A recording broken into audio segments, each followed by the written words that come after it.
రావలసిన బాకీలు. సుబ్బిశెట్టిది వడ్డీ వ్యాపారం. వెంకటశెట్టి అతని ఏకైక పుత్రుడు.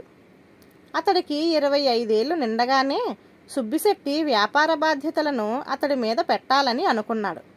ఒక రోజున అతడు తను అప్పు ఇచ్చిన వాళ్ళ పద్దులు కొడుకుకు చూపిస్తూ ఎవరెంత చెల్లు వేశారో ఇంకా ఎంత బాకీ ఉన్నారో వివరిస్తూ హఠాత్తుగా ఆగి, ఒరే, మనం వెంటనే బయలుదేరి సోమవరం వెళ్ళాలి అన్నాడు.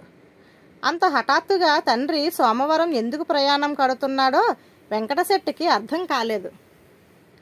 ఆ మాటే తండ్రిని అడిగాడు. సోమవరంతో పాటు మనం రామవరం కూడా వెళ్ళవలసి ఉంటుంది. మనం తిరిగి ఊరు చేరే వరకు మన ప్రయాణం గురించి, ఆ గ్రామాల్లో నేను ప్రవర్తించే తీరు గురించి ప్రశ్నలు అడిగి నన్ను మాత్రం విసిగించకు అన్నాడు సుబ్బిశెట్టి. ఇద్దరూ సోమవరం చేరగానే సుబ్బిశెట్టి రామయ్య అనే మూతిబారి రైతు ఇంటికి వెళ్ళాడు. రామయ్య సుబ్బిశెట్టిని చూస్తూనే, ఏమండోయ్ శెట్టిగారు, ఇలా దయచేశారేమిటి అని అడిగాడు. అంతగా విశేషం ఏమీ లేదు. రామవరం పోతూ ఇటు వచ్చాను.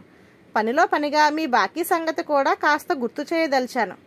ఇప్పటికి మీరు నెలసరి వాయిదాల మీద చెల్లు వేసిన 4000 వరహాల బాకీ పోగా మీ బాకీ ఇంకా 5000 వరహాలుంది.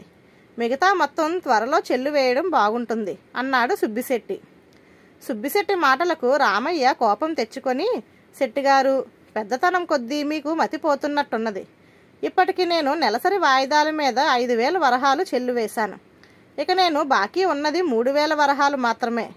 మరెవరిదో బాకీ నా నెత్తిన రుద్దాలని చూస్తున్నట్టున్నది అన్నాడు. సుబ్బిశెట్టి వెంటనే చిన్నగా చిటిక వేసి, అది పుల్లయ్య గారి బాకీ, పొరపాటున మీ బాకీగా చెప్పాను అన్నాడు. తరువాత తండ్రి కొడుకులు రామవరం వెళ్ళారు. అక్కడ సుబ్బిశెట్టి భీమయ్య అనే రైతును కలుసుకొని, భీమయ్య గారు, మీ బాకీలో ఇంతవరకు మీరు చెల్లివేసింది 2000 వరహాలు మాత్రం.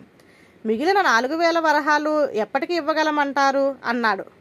భీమయ్య రొసరొసలాడుతూ, శెట్టిగారు, నేను ఇంతవరకు 3000 వరహాలు చెల్లివేశాను. ఇక నేను మీకు వడ్డీతో సహా 3500 వరహాలు బాకీ ఉన్నాను. వచ్చే నెల ఒకేసారిగా ఆ బాకీ మొత్తం తీర్చేద్దాం అనుకుంటున్నాను అన్నాడు. వెంటనే సుబ్బిశెట్టి, భీమయ్య గారు, పొరపాటున మీకు వీరయ్య గారి బాకీ మొత్తం చెప్పాను. మీ లెక్క సరైనదే అని కొడుకుతో ఇంటికి వచ్చేశాడు.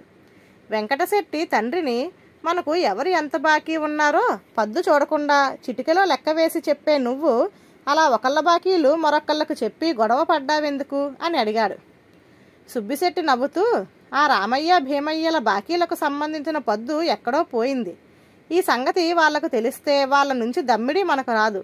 అందుకే వాళ్ళ నోటితోనే చెల్లు వేసిన మొత్తాల గురించి, ఇంకా ఇవ్వవలసిన బాకీల గురించి తెలివిగా చెప్పించాను. నువ్వు త్వరగా మరొక పద్దు పుస్తకం తెరిచి వాళ్ళ బాకీలను గురించిన వివరాలు రాయు అని అన్నాడు. ధన్యవాదాలు.